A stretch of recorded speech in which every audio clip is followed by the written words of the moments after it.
Welcome to episode 8 of the Snobcast. Today we are discussing Melancholia. As always, this conversation will contain spoilers. We'll be discussing this movie from beginning to end. I signed the deed for us yesterday, and I didn't want to tell you. Here. No, you should have it. I want you to have it with you all the time, and hold on to it, so you can look at it once in a while. I'll always keep it with me.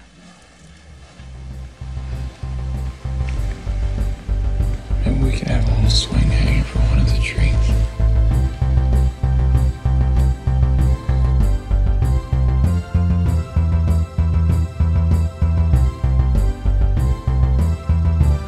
Alright, welcome to the Snobcast. I'm here today with David. Hey. Joseph. Hey. And Steve. Hey. I would like to start calling this movie Melancholia because it is a blight on our brains, which I like to call melons. Yikes. Oh, wow. Melancholia. Oh, you really thought of this. So we watched Melancholia because we're coming up on the end of the world, and that's what this movie's about. At least superficially. Yeah. But Melancholia is ultimately not about trying to capitalize on rumors of a Planet X coming here. It ultimately is about depression, right? Yeah. Do we have a universal agreement that that's basically what the movie's about? I mean, after you watch something like Melancholia, audiences would ask themselves, "All right, what did I just watch? What was this? What was the point of this whole thing? What is this movie trying to make physical for me to understand?" And ultimately, depression, right? That and shoe buffers. Definitely shoe buffers. Shoe buffers. Mm-hmm. Yeah, I mean, I feel like the movie is definitely really symbolic. It operates almost entirely symbolically, right? Like, even the characters aren't necessarily real people. They kind of operate on ideas. Yeah, they represent like certain ways of responding to this crisis, which happens to be the end of the world. They also represent, for the first half, they represent different ways people react to a depressed person. Mm-hmm. Ultimately, whenever someone is suffering from clinical depression, there are people react differently to them. Some are a little more sympathetic, some want to help, and other people just want to slap and go, "Hey, just cheer up, just snap out of it, just put on a happy face." My problem is that every single other character in the movie had the snap out of it, put on a happy face. I think so too. There wasn't a sort of like gradient of reactions to this depressed person. It was just like, everyone's mean to me because I'm depressed and now the world's gonna end. Right. I think the movie could have helped more if maybe there was another sympathetic character in there trying to help, but that probably wouldn't have solidified the thesis of the movie. Character. I didn't even think Kristen Dunst was a sympathetic character at all. You don't feel like she was something you could kind of latch on to? No. I felt like her depression was too dramatic. You're thinking that her performance keeps the audience at a distance. I think the entire movie keeps you at a distance. Right. I mean, ultimately, it's kind of like, it has a voyeuristic quality. Mm-hmm. When the camera is at a far distance, zooming in, they're actually doing the zoom things. Like, these are like hidden cameras capturing this. It does sort of keep you at a distance in that sort of style. And I feel like you're kept from a distance just from the plot. In the very beginning of the movie, you see Earth crashing into another planet, and then that's not even brought up until the second half. The second half, and this is after the wedding. Well, the first half is about the wedding reception. Second half is about, we have a planet coming at us. The voyeuristic thing, I think that's probably what it's also. I think what you might also be looking for is for Kirsten Dunst's character is a kind of a Malikian inner monologue that you can listen in on and get more of her perspective on things. The movie kind of starts out with you believing that she's happy, right?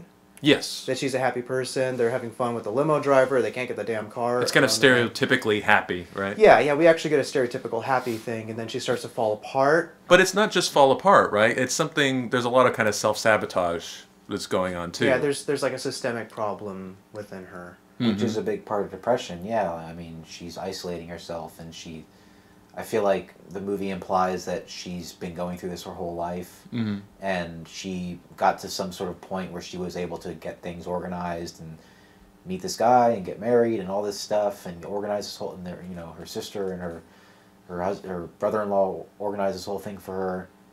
And once she realized it was all coming to head, she just can't do it. Right. And broke down again. Like, this has probably happened before. Right. And everything that should stereotypically be in place as a support system isn't there for her. Her father has moved on and is with 2 other women at the party, which he brought to her wedding.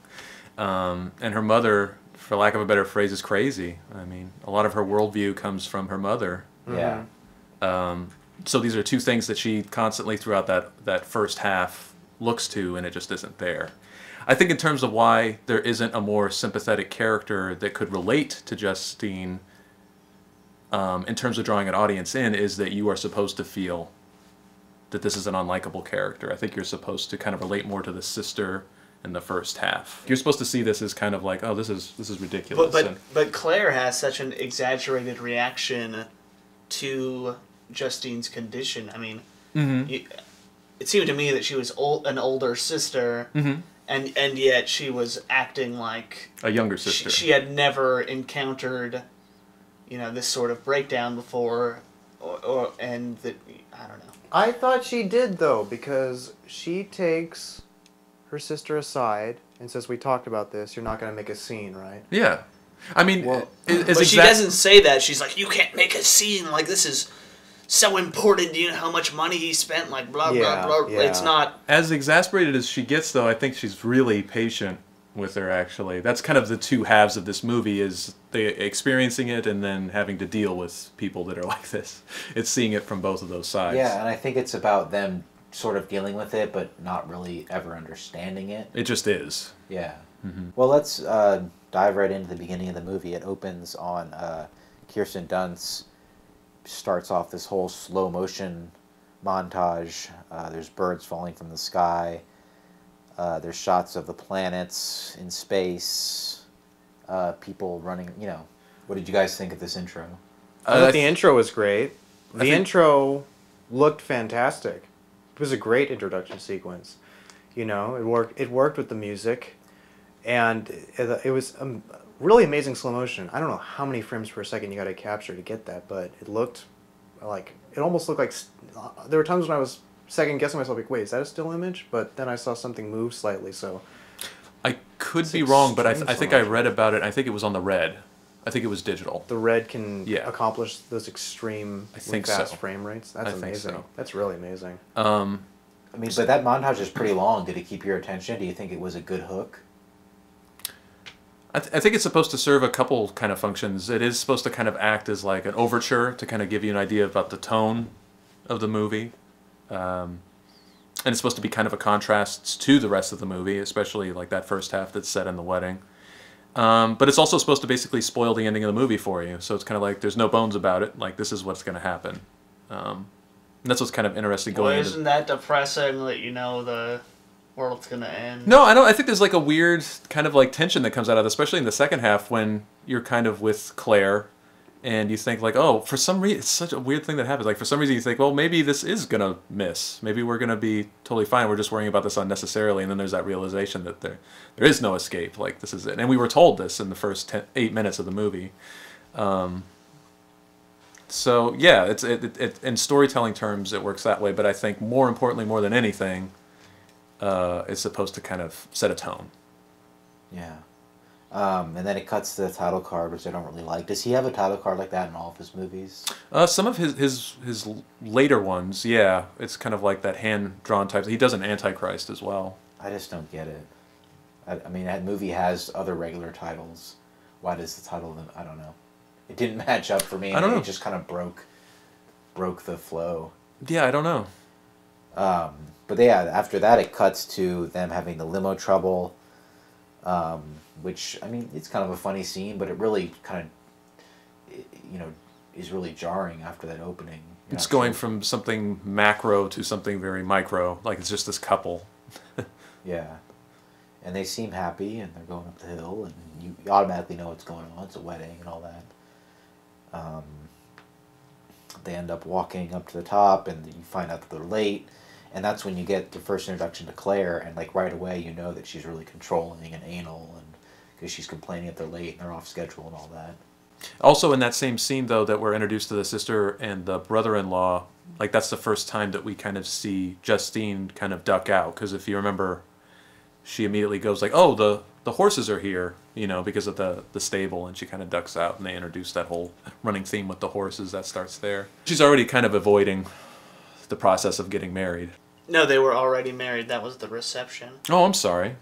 So she's avoiding the reception, I suppose. Having to be with all of those people in the room. She's avoiding the reality of being married. Yeah. We find out that she works in advertising, and her boss is there. There's just this whole wedding scene goes on for a while, and there's lots of good little moments with John Hurt and Stellan Skarsgård. And then there's the speech with the mom, who you find out is a total bitch. And I like that she's just wearing like this really bland dress. It's almost like a t-shirt material. Yeah, she didn't. Also, that it was tie-dyed. Yeah, she didn't dress up at all. She didn't feel like this is something that you have to dress up for. Yeah. Like she kind of had to be dragged here. And another good little highlight of those scenes is the party planner. What's that actor's name? Udo Kier. Udo Kier is in there, and everything is going wrong, and he's like avoiding her, putting his hand over his face and stuff. Yeah, he will not look at her. Yeah, I mean it's a pretty active sequence. Like it keeps it going, and everything's in there kind of for a reason. Because I don't know, it feels like to me it's kind of like going to this thing where you don't know these people, and you kind of figure out the relationships by how they react to one another. So you're just kind of thrown in on the middle of it. It really felt authentic to that, and it's also kind of small in that scale. It's like how different the first half is from the second half. Yeah, and so far it feels sort of like you get that intro, which is really interesting, and then you get them going to the wedding, which is just kind of like you're kind of going along with it for now, and then we get to the first scene of real depression, where she kind of goes to hide away, and her sister comes to talk to her, and she has that thing where she talks about how she's trudging through thick gray yarn, which was shown in the prologue or Yeah. whatever. Yeah, a lot of these things that are kind of talked about are shown literally in the prologue. Yeah, and then the way that her sister reacts to it, you automatically get the idea that this has happened before, and like, you know, they've been dealing with this for a while, and you know it's time. You know, it's kind of time to get yourself together, type of thing, right? Yeah. Like they thought that this was going to be, they thought that she was doing well. You know, they keep saying, smile and be happy, you're doing well, and are you happy? And she says yes for a while, but then she totally just breaks down, and she keeps trying to ditch all the different events, the cake cutting and the dancing and all the different things. Yeah, they kind of have that scene happen together with the mother ducking out to have a bath in a different part of the house, in which Justine is also ducking out to have a bath too. And the whole time Kiefer Sutherland is just furious with all this. Unbelievable. Yeah. He goes to throw the mother out, and the butler comes and collects all of her stuff and brings it back. Yeah, there's little character things in there. Yeah, I think they actually develop a lot of this family in that sequence. And you get an idea of, you know, where she came from and what it was like for her growing up and stuff, just in this one little sequence. And then you even get more of an idea of maybe how she ended up meeting this guy, Michael, who is her husband, that he shows her the plot of land.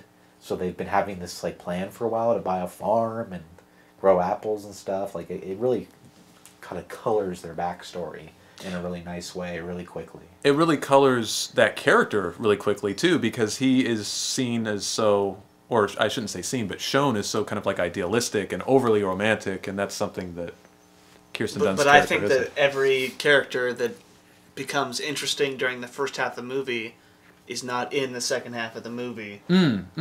Okay.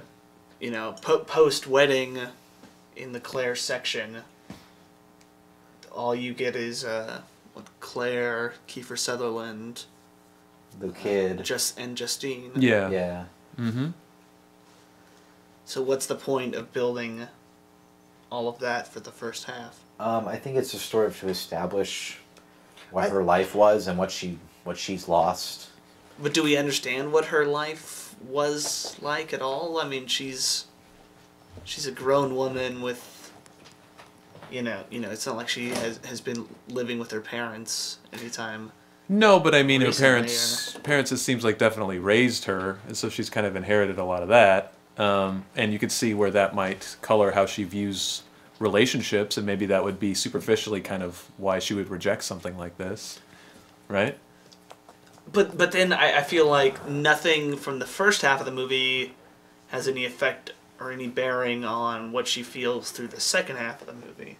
You don't feel like that the wedding and that kind of self-destruction is kind of the catalyst for what happens in her attitudes in the second half of the movie, though?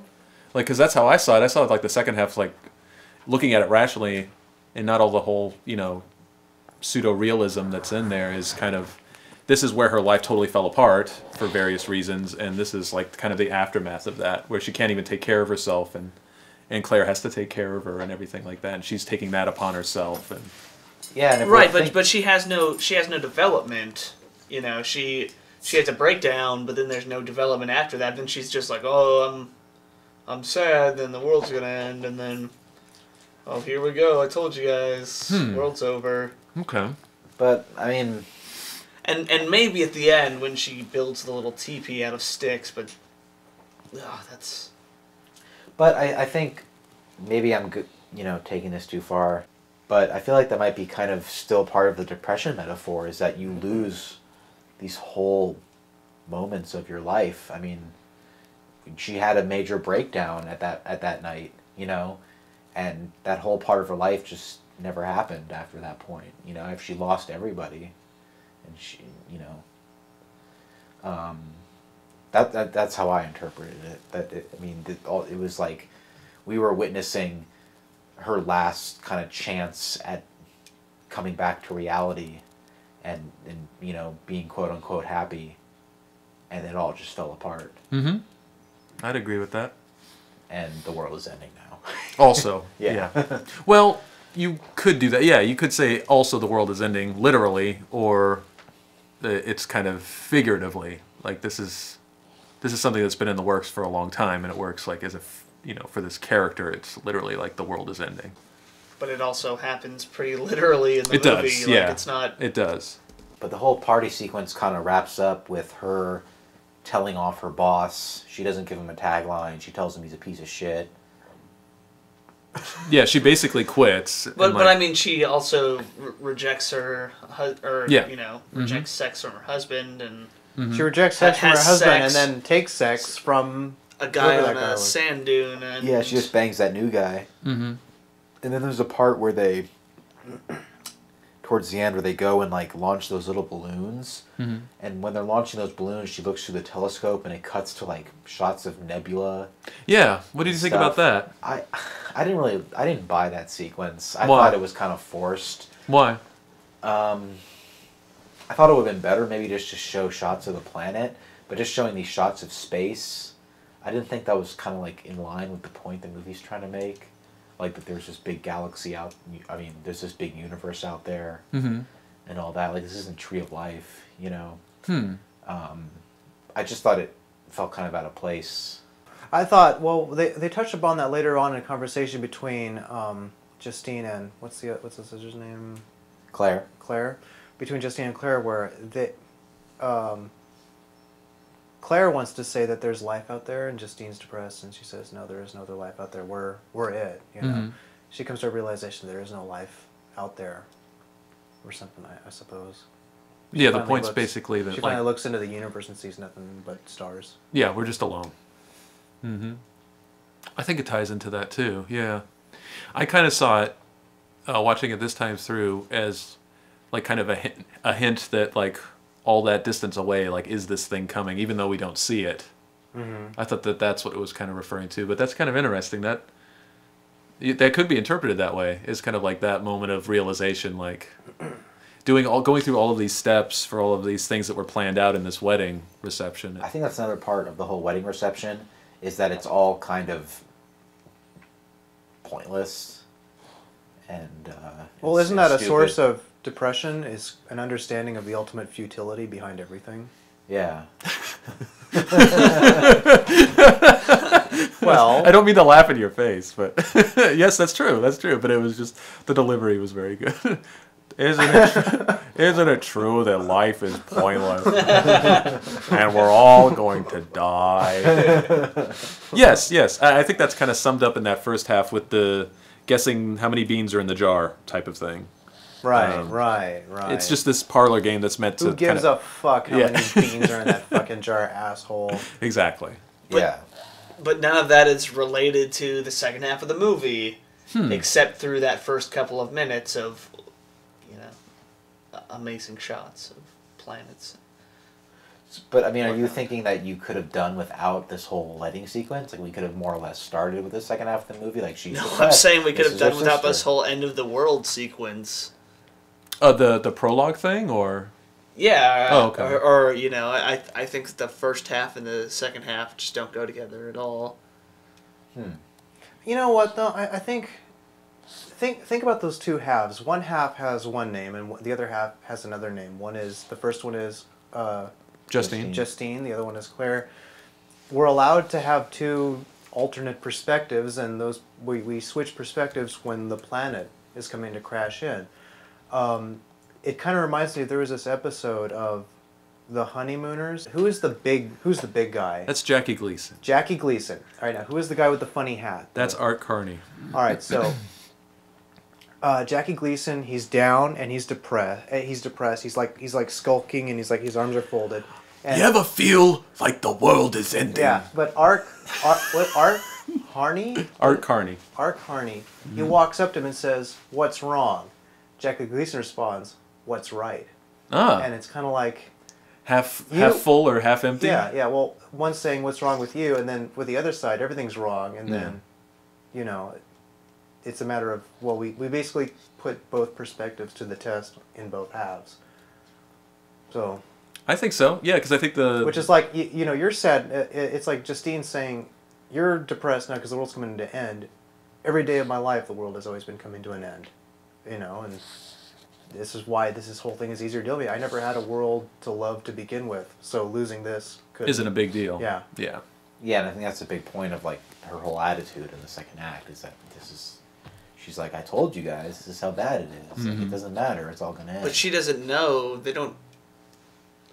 The people in the film, and I think the audience, are misled by Kiefer Sutherland through probably 3/4 of the second half of the movie, where he's saying that, like, we did the math, like, the planet's not going to hit, it's nothing, don't worry about it.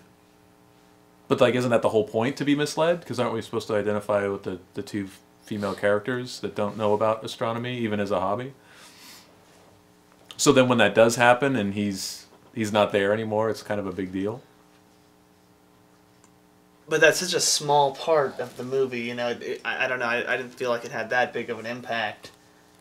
Whereas, like, everything, the wide spectrum of things that these two women go through leading up to that are in no way connected to that, because they have no way of knowing about it. They have no way of knowing about what?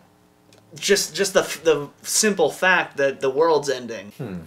I mean, you made it pretty clear yourself that you were making fun of the fact that she just goes on Google and, like, the first link she clicks is the end of the world death dance, and... Well, no, I got really disappointed in that because that makes me think of, like, all these 2012 rumors and conspiracies and stuff, because that's the kind of shit that comes up on #1 on Google search, and it sort of promotes... Right, but no one knows what's going on until Kiefer Sutherland kills himself. Yeah. And then they're like, oh, shit, I guess we have 15 minutes to reconcile with our fate here, even though we've been depressed this whole time. Like, Well, Kiefer... I feel like it's just unnecessary. Kiefer served as Claire's rock that kept her grounded into a reality that she wanted to believe that this planet was just going to pass us by. And then after he kills himself, her rock to this kind of faith that the planet won't come and kill us is gone, and then she freaks out. She wants to get the car moving. She wants to get a golf cart driving into town. Why? We don't something know. to do. Just Yeah. because she impulsively needs to do something to protect her son. I thought the part where she finally gives in and falls down with the kid in in the field with the hail coming down was really good. Oh, that's a beautiful shot. That was a great moment when she finally just gives in and just sits down there when the hail's coming down, realizing we're not going anywhere and this planet's going to crash into us. And then she kind of deals with it a little bit better. She's still really sad, but she's not irrationally trying to frantically run around, as people would do in a situation like that. Yeah, that's like her first response is, to run into town or to just, she's basically panicking. But then you see that she's also, it's just in her nature that she wants to kind of put some sort of control on this. And then it's like, okay, well, this is what we're going to do. The world's going to end, but we're going to sit down. We're going to be on the terrace, and like she already tries to put these plans up. Have some wine. Yeah, exactly. Yeah. As most people would try to come up with, towards the end of the world, Yeah. And I think that's kind of what the second half is doing with each of the characters, is they each represent a different sort of reaction to this. Oh yeah, and scenario. like Kiefer, people would just fucking kill themselves because they don't want to deal with. But I don't understand the ending in front of difference them. between Claire's and Justine's reactions to it. Well, Claire is trying to control it and make it something normal, like make it something that... Or something that you can clean up. Okay, so Justine is then like, let's build a teepee out of sticks. Isn't that weird? I think she's doing that for the kids. She's doing really. that for the... Yeah. Yeah, you see, Justine has always been living her entire life with this giant death planet that's going to smash, with this understanding of this ultimate futility between all things, because we're all going to die anyway, and if you break mankind down to the petty basics, we're all just animals, and we're all just dirty, depraved, selfish creatures, and there's really nothing to take joy and pleasure in unless you want to take part of this ongoing fantasy about what is good and noble, which is all a fallacy or something like that. And she sees other people in her family partaking in the same little song and dance, which is artificial and stupid and shallow and meaningless, with all the little traditions and customs that they get involved in. She just can't find any joy in it because she knows it's all fake and stupid. Yeah, because it's like she knows it's all fake and stupid, because she knows it's all just going to end one day. And she sees that end coming, and then it does come in the form of this. How does she see the end coming? Because she's depressed, and she just sees the future as hopeless and as nothing matters, because she's just going to die. She sees herself as insignificant, ultimately. And I think she acts the most level-headed and normal during the panic sequences. It's kind of like, well, this is what we've been living with. So I mean, then isn't this movie sort of indulgent to her? Yeah, it's behavior. It's totally indulgent. I'm depressed. The world's gonna end, and then guess what? It does, and everyone else is wrong, and I'm right. And it's totally indulgent into what it is like to be depressed, to be in that state of like complete hopelessness, and like, like I said, nothing matters because I know the world's just gonna end, and we're all gonna die one day. I mean, I think Justine literally is a cipher for Lars von Trier in a lot of ways. Yeah, Lars von Trier's depression. No, it's Lars von Trier trying to. I think it's a very personal film. Yeah, this was the first movie after he came out of his big depression. Yeah, this is Lars von Trier trying to let the audience in on his own inner turmoils like that. However, maybe I picked up on this. Maybe this is just my own interpretation, but right before the planet is smashing, you see Justine tearing up. It almost looks like that's a sincere sadness. Like when she looks at her sister crying because the world's about to end, it's almost like it's no longer a selfish sadness. Now she's sad because she's seeing something that's really genuinely sad, and she's feeling sad for real. And it's almost like a good thing. Like, oh, now I get to experience what real sadness is like. This is really sad. What's about to happen, this is really sad right now. And I got the sense that when we're zooming in on her tearing up, looking at her, it's just like, oh, I get it now. Like, well, I finally get to feel real sadness. And I think that's just the indulgence of the story. That she gets to have a big old sadness boner at the end of it. Like that's the indulgence. The just indulging this sort of depressive mood. And I think it's totally indulgent, and it's a movie about depression. So I mean, what's wrong with that? Depression is a kind of indulgence, though. Yeah, it's very selfish. With depression, you become addicted to your own chemicals that your brain is producing. The thing about people who suffer from depression is that they become addicted to the depression. they keep feeding off those depression chemicals that are pumping into their own brains, and so that's why it's hard for people to get out of depression, is because they're addicted to depression, like how happy people are addicted to happiness. It's entirely the opposite. And you become addicted to the self-talk that you say to yourself. And you got to rework your self-talk you got to rework the way your brain produces certain chemicals and certain reactions. And people that don't think that way would think this is totally alien, that type of thing? Perhaps. No. People who've never experienced depression in their life would probably not be able to connect at all with what's going on. At any level. Perhaps. Nothing would ring true, you know.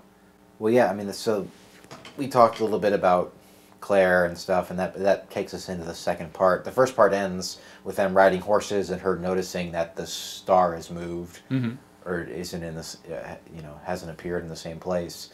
And then it cuts to Claire, and right away we get the idea that everybody knows this planet's coming, and Claire's getting scared. Justine has had some sort of breakdown, and she's coming to live with them. There's a couple scenes at the beginning of her just being, generally really depressed, like her not taking the bath. Basically catatonic. Yeah, which is what depression is like. I mean, it can make you totally just, you sleep all day and you don't eat and all this stuff. And she tries to eat and she says it tastes like ashes. She spits it back up.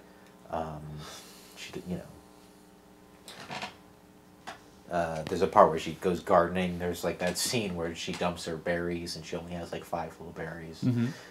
There's lots of little touches there. It also starts snowing in that scene. Do you remember that part? I guess that has something to do with Melancholia. I'm guessing, yeah, there's a lot of kind of weird environmental things that have... I think that's the first instance of that, right? Maybe the planet having an effect on the Earth. But that's kind of a running theme through there, too, is like unnatural things happening.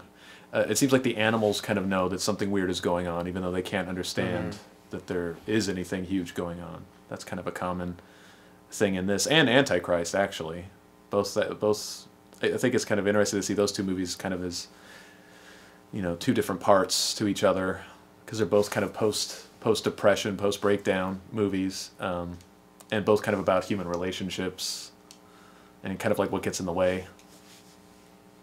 In an exaggerated form, of course, but yeah, that snow is kind of the first instance of something vaguely unnatural, something that shouldn't be happening that is happening, type of things. And then we see Kiefer Sutherland is gathering supplies, and that's where we get more doubt of his point of view, But it's also somebody that's rational. That's what they would do. Well, just in case something goes wrong, like we'll have a couple canisters of gasoline, we'll have some lanterns, some canned food. It's like, well, if this thing doesn't miss us, it's like... Yeah, he says this is in case it gets too close. Yeah. Just in case. But the science is right. Right, exactly. And soon after that, we get a scene which I think is really like the centerpiece and kind of the whole thesis of the movie, is the scene of her basking in the light of Melancholia nude. Right. That's just, like we were saying earlier, that's the selfishness of depression. That's just her, like, that she looks kind of happy, if you can say that, you know, and she's... Or some she's kind pleased. of contentment she's getting from this. Basking in the light of this alien planet, and that's depression, like Steve was saying. You feed off it. That's definitely Von Trier showing his Bergman influence. That's kind of another director that understands depression pretty well, I think. But that was very Bergman-esque, I think. That whole sequence, I thought it was really well edited. Claire catches her doing it, right? Yeah, she sees Justine leaving in the middle of the night, and just kind of follows behind her to see what's going on, and it's kind of this reveal. And just that's another scene where judging Claire's face kind of tells us how to feel about it. Like, she looks kind of puzzled and disturbed. Like, oh, okay. And then soon after that, we get the Google search scene. The website she's using is called W Search. I really don't like this scene. Does the W stand for world? Yeah, world search. Oh, web search. World Wide Web. Yeah. Okay, that's probably true. I don't like any movie that shows computer screens. I just think that's always really tacky. Yeah. They almost pulled it off in The Social Network. Yeah. But even that was a little tacky. Well, even that had I'm going to just flail around on the keyboard, and I'm going to add in some computer programming. It has that, like, this, like, flash animation type of thing. I mean, and it looked like a real search engine and everything, the way she did it, but it was just really silly, like, and I think it really promotes, like, the pseudoscience angle, like, just click on the first link that comes up on Google, and that's the truth. And it turns out to be the truth, like, which is really upsetting, because that's not... Do you expect Lars to take a position on that, though? That No. That's what you want? That's what I want. Yeah, I know that's what you want, but Lars might be on your side too, but for the sake of the movie, right, the planet is going to smash. But so here's my question. Like that's kind of a complaint that I've heard from other people. What would be a way around that? How? Because I mean, well, they still have the scene where she uses the little thing, the measuring tool, to like see that the planet's getting bigger. Just have that happen. So do you think you could get away without having like the diagram and somebody else kind of... I'm just trying to figure out a way kind of around that whole... Yeah, they had plenty of scenes with her saying it's going to come back, it's going to hit us. And so just her anxiety about it? Yeah, just have somebody say like it's going to spin around and hit us. I think a lot of my problem with the movie is that it is so heavy-handed. And I agree with Jeff that if she just used that little stick thing. And, I thought the stick sequence was great. And if no one really knew, because the characters are so isolated in the movie that if like no one really knew what was going to happen, that it would have been much more interesting. You know, if she were putting her faith in this like stick with some metal on it. Right. Yeah. Okay. Or versus her sister's like depressive faith that the world's going to end, versus her husband's faith that it's not, because he's the only sort of sane character in the movie, even though he's an asshole.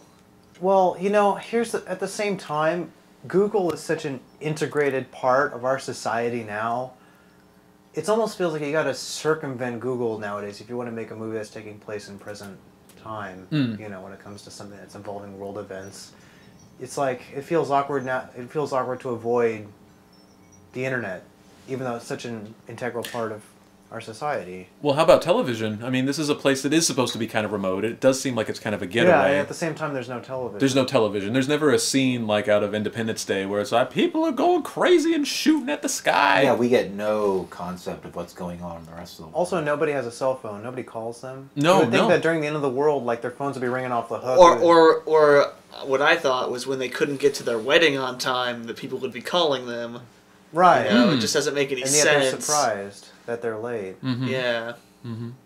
I feel like as a filmmaker, not that I'm a filmmaker, but if I was making a major film, I wouldn't want to have that burden of having characters have cell phones. Yeah. Like, that really limits a lot of, like... Definitely. Yeah, it's a terrible idea. Definitely. It makes everything too easy, you know, because then you could just call somebody. I guess, but I mean, that would be another device that you could use. It's like obliterated the mystery store, the modern mystery. It's kind of like... Same thing with the internet. Remember, like, in The Departed, how much cell phone was being used in there, and it kind of opens this weird Pandora's box of communication that's going on. It's like it's hard to keep all that shit straight, because now everyone can just call each other up and... But something that happens throughout the movie is that it seems like the planet is having an effect not only on the weather and animals and stuff like that, but hey, maybe cell phones don't work anymore. I mean, that was something you could kind of work around. Yeah. But I don't know. There's like lightning in the sky in this movie. I don't know. But there's no change. There's no change for really any of the characters. I felt. You think you expect a kind of like an arc for each of them? When or just with the world ending, or just something to happen for there to be some reaction somewhere, other than Kiefer Sutherland, who's like, well, I was wrong. I'm gonna kill myself. I'll take all these suicide pills. That was really lame. Yeah, can you get a prescription for suicide pills? Yeah, it's not the beach. Okay, that's true. I think I don't mean no change necessarily, but like no development. Like there is a change in Claire where she's like, "Oh, I'm just kind of a bitch," and then she's like, "Oh, I'm a sad bitch," you know. I think that I don't. There isn't an arc. I think it's the first half is just supposed to set up these characters, and then the second half is the event. That's what I think kind of the concept is. There isn't a change though, but Right, and I think aside from the introduction, there's nothing that really screams art film about the second half or the first half of the movie to me. But then when it shifts into the second half, the Claire chapter, it gets much more artsy and much more like minimalist as far as like speaking and acting goes, and more focused on the shots. Kind of less naturalistic. Yeah. Do you think you could have handled a whole movie like that? Like what? Like the first half Like or the the second second half? half? Neither. Because I fucking hate this movie. No, like the second half, I think it would have been much more interesting. It would have been like Another Earth. The movie wasn't interesting. No. What point are you making with that? But it's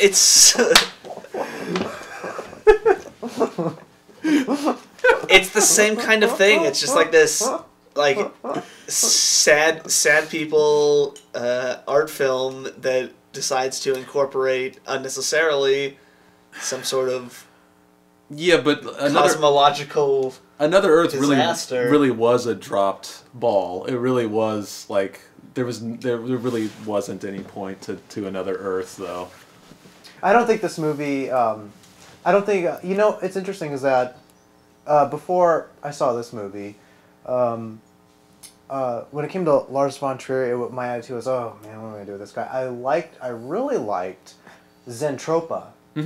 I really liked that movie. It was one of those movies that I just caught when we used to have the Independent Film Channel. I'm just looking at this movie, and again, the Independent Film Channel, when it was really good, it felt like I was looking at this other world of cinema, this really interesting, rich cinema coming in. So, did you find it kind of hard to get through Zentropa the first time watching it, or did you get kind of hooked into it? I actually got hooked into Zentropa, and there's a few with the back or rear projection scenes. Some of them were a little off and didn't quite work out as well, but I appreciated most of what was going on, and so I really liked Zentropa. I think the fact that it was on film and most of the audio was done in post, it gave it kind of a distant, I really like Zentropa. I like the black and white. I like the look of it. And then Lars von Trier. Then I had to get to know Lars von Trier. Right. I wasn't that impressed with the man himself. And so each time Lars von Trier came around, I was like, I don't know, because he doesn't want to ride an airplane or something like that. And he's got cynical things to say about America. So I'm like, right. My initial reaction is, well, screw you. You're another one of these Euro assholes. You're another Euro asshole, even though you're another Euro asshole, but I liked Zentropa, and that's pretty much where I kept it. And I held on to that for about a decade. Okay. But what's interesting is that after watching Melancholia, I kind of feel more sympathetic towards Lars von Trier as a person now. Okay. Now I guess it's sort of strange. Now I kind of want to not be sympathetic. Now I kind of want to give him a little more of a break because I don't know. I mean, this feels like a really personal project, and he wanted to say something very personal. And regardless of your weird sort of joking around about how you sympathize with Hitler, you've got some interesting things to say, and doesn't mean no one should listen to what you have to say. Right. I mean, I wonder if your impression of von Trier was kind of how Europeans feel about Tarantino, where it's like you can't really take in a Tarantino movie without taking in Tarantino. I mean, he's a big part. He's behind his movies so much, and especially when Reservoir Dogs came out, and around the time of Pulp Fiction, you probably remember where it's just like everybody was interviewing. After it won the Palme d'Or, some Europeans were pissed off. Sure. So I wonder if it's just kind of that flip, where it's like, oh, Tarantino. Let me tell you something. I don't like Quentin Tarantino. However, his movies are pretty good. Right. That's what I'll say. He's a fucking American wanker asshole, but I liked Pulp Fiction. So you're saying all I want to say. The Brits don't like him? What about the French? Do the French like him? Bullshit! Hey, bullshit! Except for David Lynch. They fucking love that guy. I think a lot of Europeans think he's European. Oh, okay. I think that's probably what it is. Wait, you're an American, right? Wait, you're an American? You're the director of Eraserhead. And you're not a Swedish filmmaker. Right. It's very interesting. Okay, Yeah. whatever. I was confused there for a second. So Zentropa was the only Von Trier movie that you'd seen before? And then I looked into a few other films. I figured, I don't know. Like there was Mandalay, and Antichrist, but that was more recently. But then previously he did like some sort of. You see Dancer in the Dark? Was that the musical with Bjork? Yeah. Yeah, I looked down. I was like, I don't know. Yeah. Bjork. Bjork? Dancer in the Dark is pretty interesting. Yeah, it is. It's also a movie. It's one of those movies that you watch and you're kind of like, that was really good, but I never want to watch that movie ever. Yeah. Yeah. It's one of those few examples where you're like, that is just, it's too devastating. I don't want to. But it also kind of works on this weird dream logic, kind of like Melancholia does, where it's like, if you don't go along for the ride, then you're just going to be left behind, that type of thing. Just in Bjork's character in that movie, where it's like, I don't think anybody would act that way, but it's necessary to tell that story. It's like the script is telling her to act this way, that type of thing. She needs to be a victim, so that's why she's acting this way, that type of thing. So we've pretty much covered most of it. Well, we just have the ending now. Right.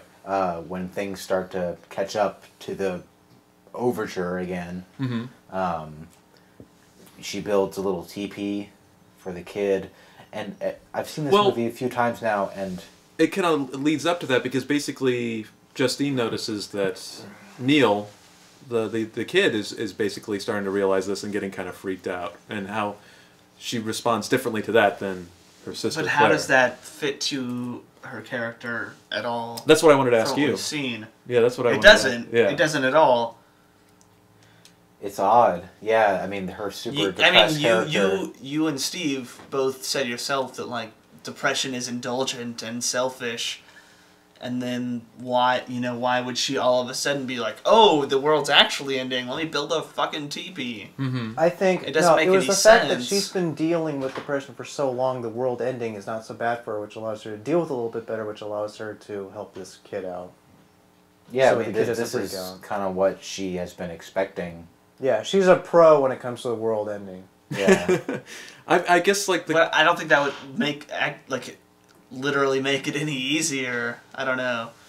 I think that would just affirm the depression instead of alleviating it. No, I think a person suffering from clinical depression would be kind of indifferent to the world ending. Well, I mean, it depends on what level you're at, but like she's obviously at a very depressed. I don't think it would activate some like benevolent circuit that hasn't, existed before. I don't know. You hear about things about like suicidal depressives that when they decided like they're actually going to kill themselves, like you hear about that's one of the warning signs. Like they get very happy, they treat people differently, they give their stuff away, they get, stuff like that. Because it's like now it's over. Yeah, exactly. It's like now here It's it like comes. they were relieved of this weight. Yeah. It's okay, I'm gonna die. I mean, that's the thing I wanted to ask you guys about, is why she changes, like what symbolically, because that's really what it is. It's a movie of ideas. It's not really a movie of human behavior necessarily. So what does that symbolize? What is that a symbol of? Is Neil like kind of an example of innocence? Is it that easy? Is it just like... I mean, that's what you want to say at first. It's sort of like her protecting the innocent or whatever. But that does seem too easy. And that's what I was saying before, is that I've seen this movie a few times, and I've kind of struggled with what that kid represents. Like, why he's in the movie. I don't really know. He's supposed to be innocence, I guess. Is it just that simple? It could also be... Well, I feel like before everything he's done before, it's been related to science with his father. They're crafting these silly planet detectors and whatnot. Or it could just be... It could be that... much like, I noticed this a little bit, maybe just because the director doesn't have as much of an investment in the child. It's kind of like The Godfather, or another mob movie. Same little complaint I noticed in the show Boardwalk Empire, where children are kind of treated like props. It's kind of like a living prop that the characters we're supposed to care about have to deal with. We don't care about the fucking kids. We don't try to look at everything through the kid's perspective. They're just a living prop that the adults have to deal with, I'm guessing. So don't think too much about the kid. Lars wasn't thinking too much about that kid either. You don't think so? No. Well, and something else I was thinking about the end with the kid and building the teepee and stuff. Like, that part when she starts building that and they're cutting the wood and everything, like, that makes me think, what would I do in the end of the world? Like, I don't know if that's what he was trying to do, or that's kind of where you're supposed to put yourself towards the end of the movie. But like, what would you do in the last few seconds, you know, before this planet collides with ours? Well, I'd fucking have some wine on the terrace with my loved ones. Would you choose Beethoven's Ninth? Yes. You know what's funny is that before they mentioned Beethoven's Ninth, that's exactly what I was thinking, though. That's what you would choose? I was thinking I would have... No, before they even mentioned Beethoven's Ninth in the movie, I figured, all right, so they're going to figure an actual time, whether it be a planet or an asteroid that's going to hit. They would have an actual, like, time when it's supposed to hit, you know, down to the minutes, perhaps, you know, because they've calculated everything like that. So I would cue Beethoven's Ninth in my iPod and then get it ready to play. Let's just say your MP3 player. Yeah, I would take my player that plays MP3 files, and I would make sure I press play when it's exactly the time length of it before before the world ends. That way, the world ends right on the crescendo. And so either I would get on top of the roof of my house, or I would go. But first, I would go visit my. I would visit my local smoke shop and get the finest, most expensive, nicest cigar they had. American cigar. fucking cigar. A really nice, like $70, you know, the finest cigar they got, and I would just enjoy that thing. You know, and hopefully I get to actually see it coming. That way I can look at it when it's coming down, and then I could listen to Beethoven's Ninth, and then. Oh, Beethoven's Ninth. It's the free bird of the classical music world. Here's a thought. Maybe the whole instance with the kid is to make Justine slightly more likable at the end of the movie. But what's the point of that? That's a good question. I don't know. Because she's outwardly cruel to her own sister, who's trying to control her life and, you know, to control the situation, but it brings out sympathy. Sympathy comes out for the child. So I don't know. Depression in itself is a tough subject matter to tackle, you know, in movies or something like that. It's difficult to do. It's been attempted before, I think, with Neon Genesis Evangelion. I think I like Evangelion's attempt at tapping into it a little bit more, with Shinji going through, you know, obvious clinical depression, even to the point of being like Justine was, almost catatonic depression. He's like, you can't even, you're trying to get him off the floor, you can't even, you know. Right. And, you know, again, we have the world about to end, same sort of thing. I think the problem is I don't think so many of the pieces fit together as well. Well, it's just ham-fisted. With the wedding reception thing going on, and then we're looking at John Hurt playing with spoons. And does the wedding reception I'm actually not remembering a lot of the movie. That's kind of a problem. Like, nothing, you know. Were you watching it with us? I was watching it with you guys, but nothing seemed that kind of rich or iconic or want to stick out or something to really latch onto. Okay. Moments come and moments go. You know, during this podcast, I'm kind of like remembering, oh yeah, that did happen. When the second half is way more memorable. The second half, I thought the second half was far superior to the first half. And the second half, I got a lot more engaged. I think it's because a planet's about to crash, you know, but I thought the second half was really... I thought the second half was much more engaging because then we got to see what the family deals with Justine's depression when it's getting really bad, you know. And I really wish we could have gotten to know Justine a little bit more intimately. You know, I think we were kept at too much of a distance from Justine. I think if we were allowed to get... I really would like if we were allowed to get closer to her, but I don't know if Von Trier, like Tim Burton, knows how to really intimately get close to a character, you know.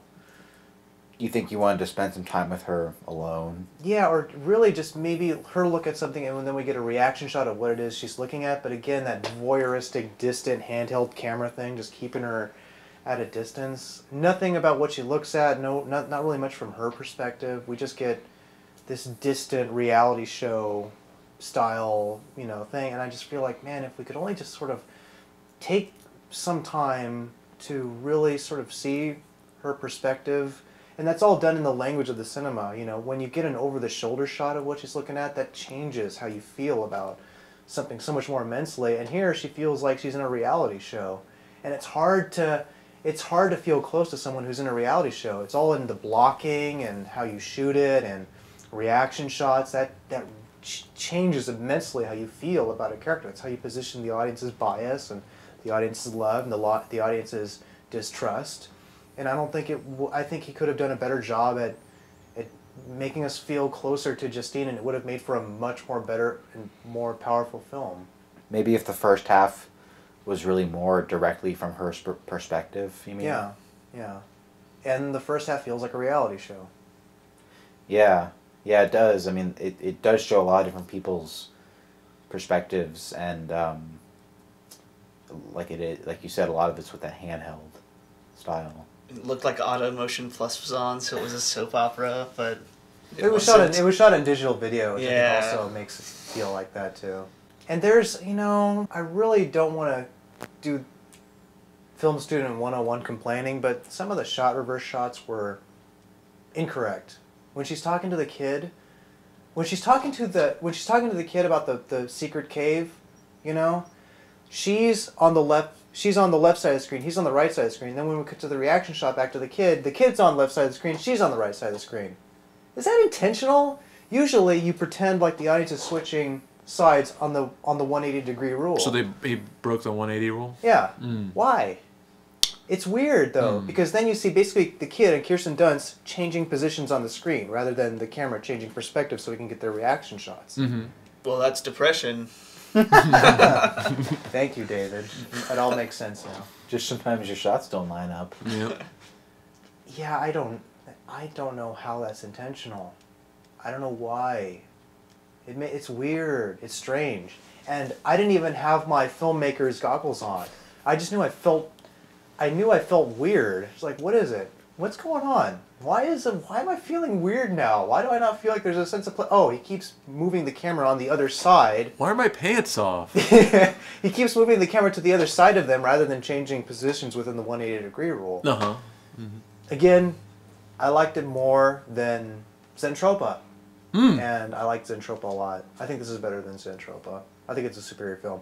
And I like that he got his hands on a much bigger budget this time. This is like, I don't know what the budget is, but it's obviously it's high budget for a Lars von Trier film. And I think Zentropa was supposed to look expensive too, but there's so many like artificial things in it. It kind of keeps it from looking expensive. Mm-hmm. I think perhaps the really, really, really, really good Lars von Trier film is coming. It's not Melancholia, but that really, really, really good one. It's coming around. He's never going to allow that to happen. He will never make a good movie. No, I mean, in thinking about it that way, I think that he constantly distances himself from his own stuff. I think he constantly intentionally puts things in there to kind of irritate people. Yeah. And it seems like he's distanced himself from this one the most because it got some good press. So I think he really hates it. He's not like Lynch, because Lynch is totally on board with everything he does with his movie. He's totally... Yeah. He's proud of every second of... Well, Lynch makes personal movies too, but not in a similar way. He kind of wants to go on a trip. Yeah, he wants to take you on a surrealist journey, and he wants you to come along, and he's a happy, smiling... meditating man. But you're kind of subjected more to Lars von Trier movies. Yeah. Yeah, that's you don't go on a trip. Yeah. It's kind of like, Yeah, your eyelids are held open. Yeah. This is going to happen to you. Thanks for listening to the Snobcast. Please send feedback to thesnobcastfeedback@gmail.com. Check out our Facebook, Tumblr, and YouTube accounts, username The Snobcast.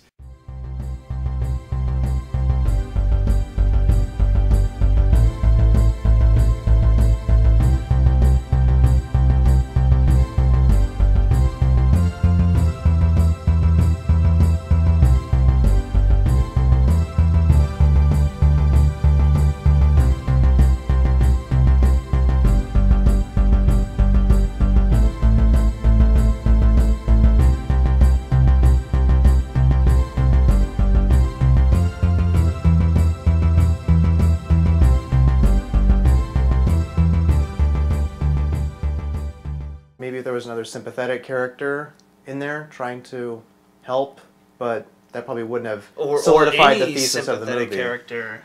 I didn't even think Kirsten Dunst was a sympathetic character at all. You don't feel like she was something you could kind of latch on to? No. I felt like her her depression was too dramatic. You're thinking that her performance keeps the audience at a distance.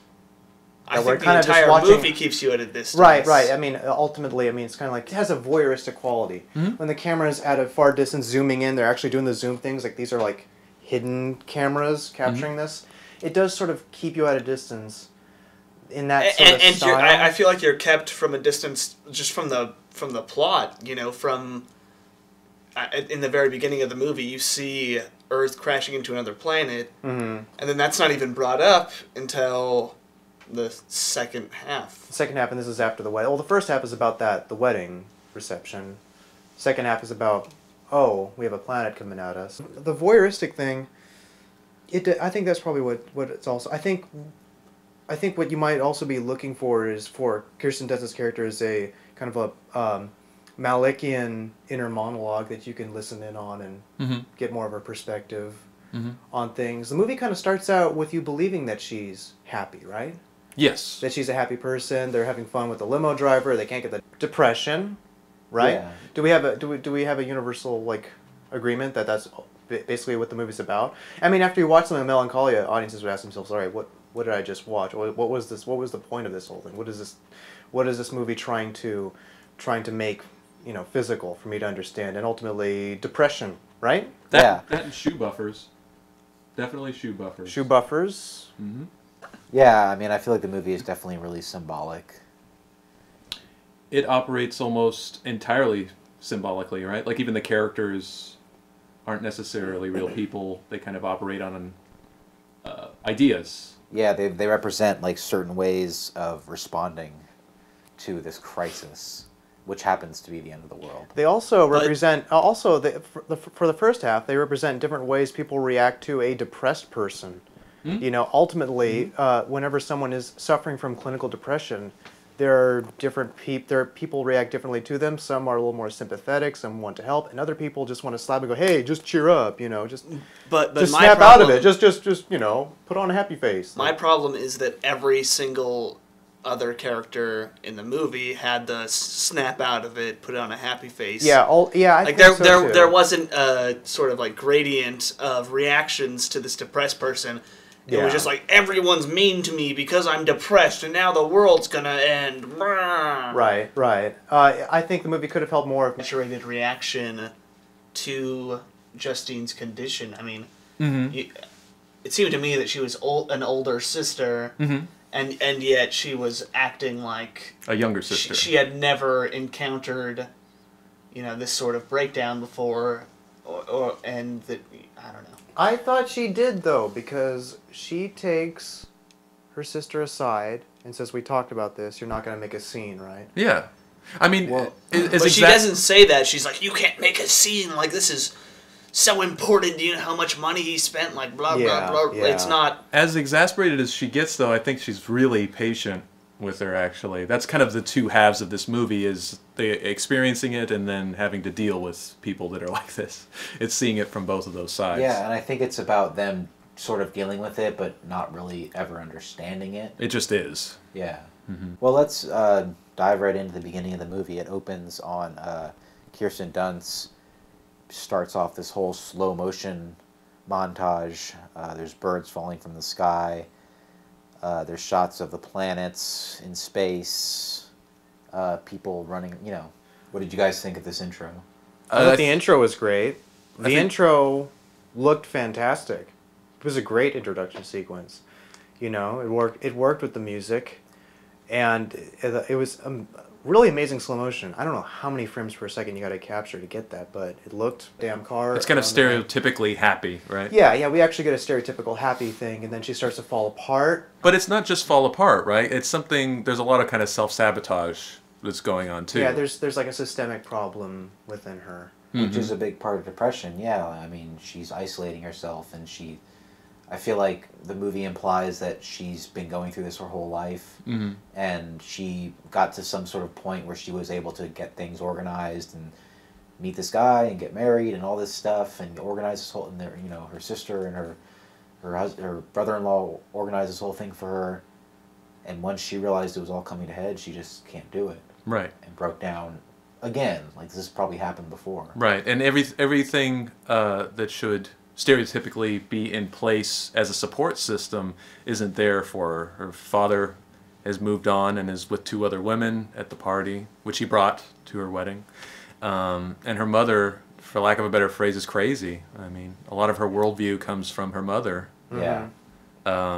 So these are 2 things that she constantly throughout that first half looks to, and it just isn't there.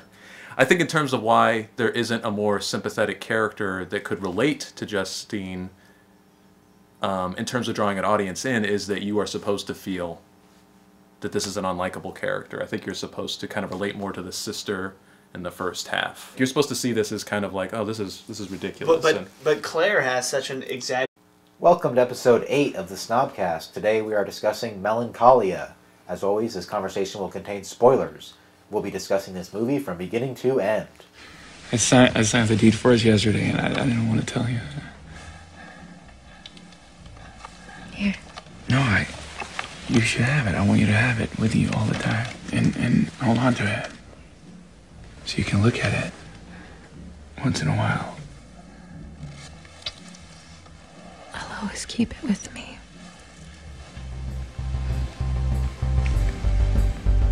Maybe we can have a little swing hanging from one of the trees.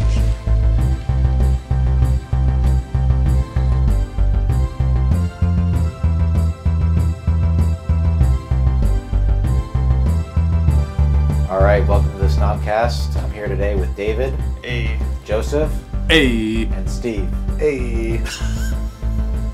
I would like to start calling this movie Melancholia because it is a blight on our brains, which I like to call melons. Yikes. Oh, wow. Melancholia. Oh, you really thought of this. So we watched Melancholia because we're coming up on the end of the world, and that's what this movie's about. At least superficially. Yeah. But Melancholia is ultimately not about trying to capitalize on rumors of a Planet X coming here. It No. ultimately is about